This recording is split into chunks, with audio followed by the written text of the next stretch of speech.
Then they came to the other side of the sea, to the country of the Gadarenes. And when he had come out of the boat, immediately there met him out of the tombs a man with an unclean spirit, who had his dwelling among the tombs. And no one could bind him, not even with chains, because he had often been bound with shackles and chains, and the chains had been pulled apart by him, and the shackles broken in pieces. Neither could anyone tame him. And always, night and day, he was in the mountains and in the tombs, crying out and cutting himself with stones. When he saw Jesus from afar, he ran and worshipped him. And he cried out with a loud voice, for he said to him, "Come out of the man, unclean spirit!" What have I to do with you, Jesus, Son of the Most High God? I implore you, my God, that you do not torment me. What is your name? My name is Legion, for we are many. Also he begged him earnestly that he would not send them out of the country. Now a large herd of swine was feeding there near the mountains, so all the demons begged him, Send us to the swine, that we may enter them. and at once Jesus gave them permission. Then the unclean spirits went out and entered the swine. There were about 2,000. And the herd ran violently down the steep place into the sea and drowned in the sea. So those who fed the swine fled, and they told it in the city and in the country.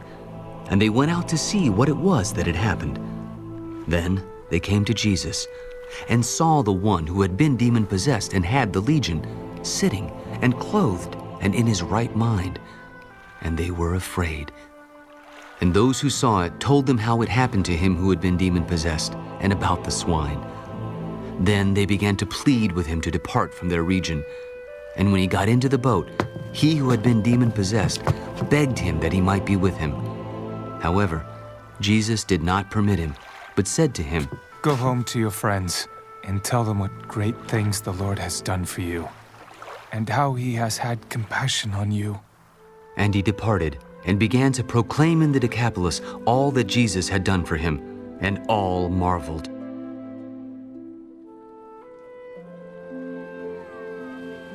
Now when Jesus had crossed over again by boat to the other side, a great multitude gathered to him, and he was by the sea. And behold, one of the rulers of the synagogue came, Jairus by name. And when he saw him, he fell at his feet and begged him earnestly. My little daughter lies at the point of death. Come and lay your hands on her, that she may be healed, and she will live. So Jesus went with him, and a great multitude followed him and thronged him. Now a certain woman had a flow of blood for 12 years, and had suffered many things from many physicians. She had spent all that she had, and was no better, but rather grew worse. When she heard about Jesus, she came behind him in the crowd and touched his garment. If only I may touch his clothes, I shall be made well. Immediately, the fountain of her blood was dried up, and she felt in her body that she was healed of the affliction. And Jesus, immediately knowing in himself that power had gone out of him, turned around in the crowd. Who touched my clothes? You see the multitude thronging you, and you say, Who touched me? And he looked around to see her who had done this thing. But the woman, fearing and trembling, knowing what had happened to her, came and fell down before him and told him the whole truth. Daughter, your faith has made you well. Go in peace and be healed of your affliction. While he was still speaking, some came from the ruler of the synagogue's house. Your daughter is dead. Why trouble the teacher any further? As soon as Jesus heard the word that was spoken, he said to the ruler of the synagogue, Do not be afraid, only believe. And he permitted no one to follow him, except Peter, James, and John, the brother of James. Then he came to the house of the ruler of the synagogue, and saw a tumult and those who wept and wailed loudly. Why make this commotion and weep? The child is not dead, but sleeping. And they ridiculed him. But when he had put them all outside, he took the father and the mother of the child and those who were with him and entered where the child was lying. Then he took the child by the hand. Talata kumi. Which is translated, Little girl, I say to you, arise. immediately the girl arose and walked, for she was 12 years of age, and they were overcome with great amazement. But he commanded them strictly that no one should know it, and said that something should be given her to eat.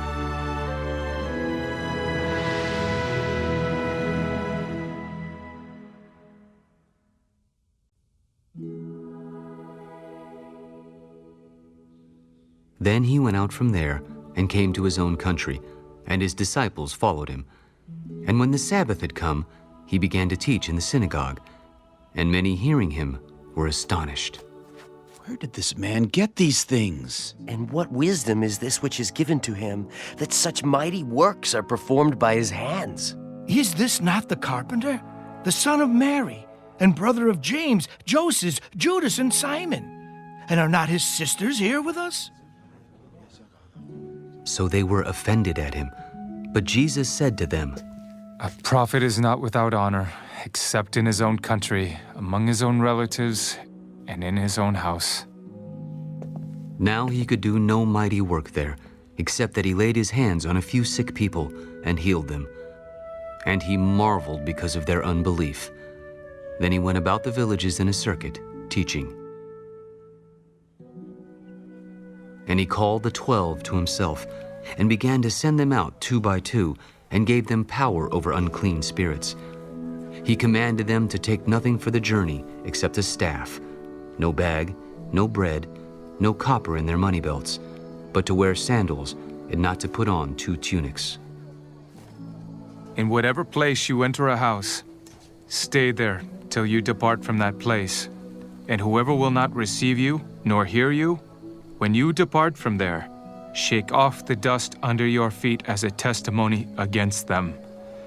Assuredly, I say to you, it will be more tolerable for Sodom and Gomorrah in the day of judgment than for that city. So they went out and preached that people should repent. And they cast out many demons, and anointed with oil many who were sick, and healed them. Now King Herod heard of him, for his name had become well known. John the Baptist has risen from the dead, and therefore these powers are at work in him. Others said, It is Elijah. It is the prophet, or like one of the prophets. But when Herod heard, he said, This is John, whom I beheaded. He has been raised from the dead.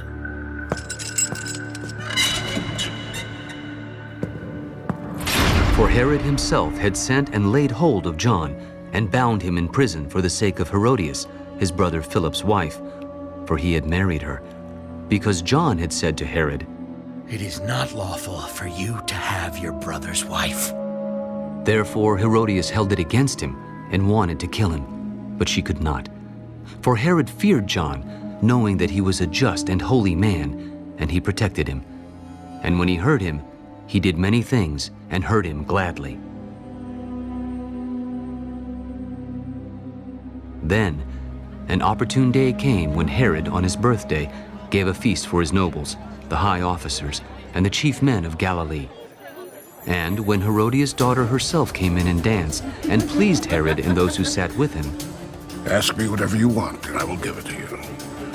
Whatever you ask me, I will give you, up to half of my kingdom. So she went out and said to her mother, What shall I ask? The head of John the Baptist. Immediately she came in with haste to the king and asked, I want you to give me at once the head of John the Baptist on a platter. And the king was exceedingly sorry. Yet, because of the oaths, and because of those who sat with him, he did not want to refuse her. Immediately, the king sent an executioner and commanded his head to be brought. And he went and beheaded him in prison, brought his head on a platter, and gave it to the girl. And the girl gave it to her mother. When his disciples heard of it, they came and took away his corpse and laid it in a tomb. Then the apostles gathered to Jesus and told him all things, both what they had done and what they had taught. Come aside by yourselves to a deserted place and rest a while. For there were many coming and going, and they did not even have time to eat. So they departed to a deserted place in the boat by themselves. But the multitude saw them departing, and many knew him and ran there on foot from all the cities. They arrived before them and came together to him.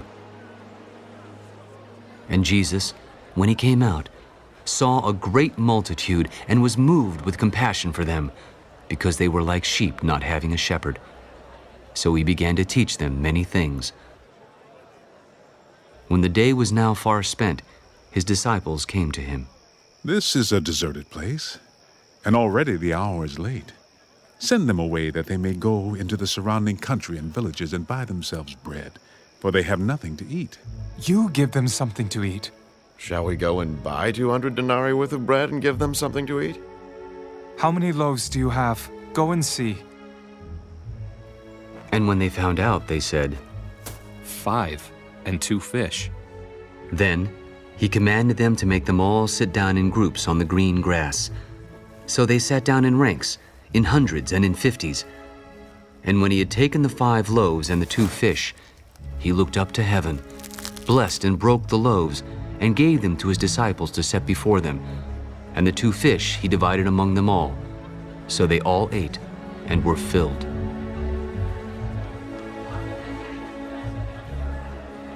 And they took up 12 baskets full of fragments and of the fish.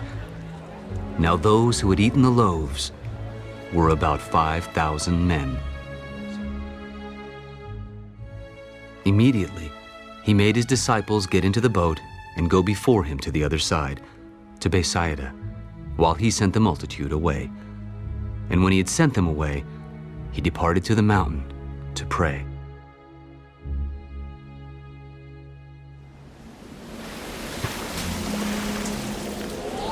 Now, when evening came, the boat was in the middle of the sea, and he was alone on the land. Then he saw them straining at rowing, for the wind was against them.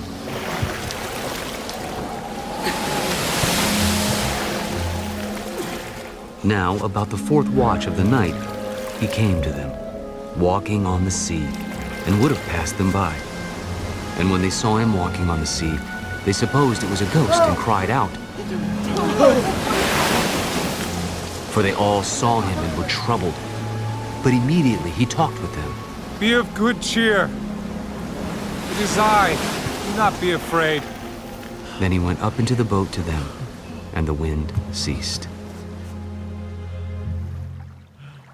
And they were greatly amazed in themselves beyond measure, and marveled. For they had not understood about the loaves, because their heart was hardened. When they had crossed over, they came to the land of Gennesaret and anchored there. And when they came out of the boat, immediately the people recognized him, ran through that whole surrounding region, and began to carry about on beds those who were sick to wherever they heard he was. Wherever he entered, into villages, cities, or the country, they laid the sick in the marketplaces and begged him that they might just touch the hem of his garment. And as many as touched him were made well.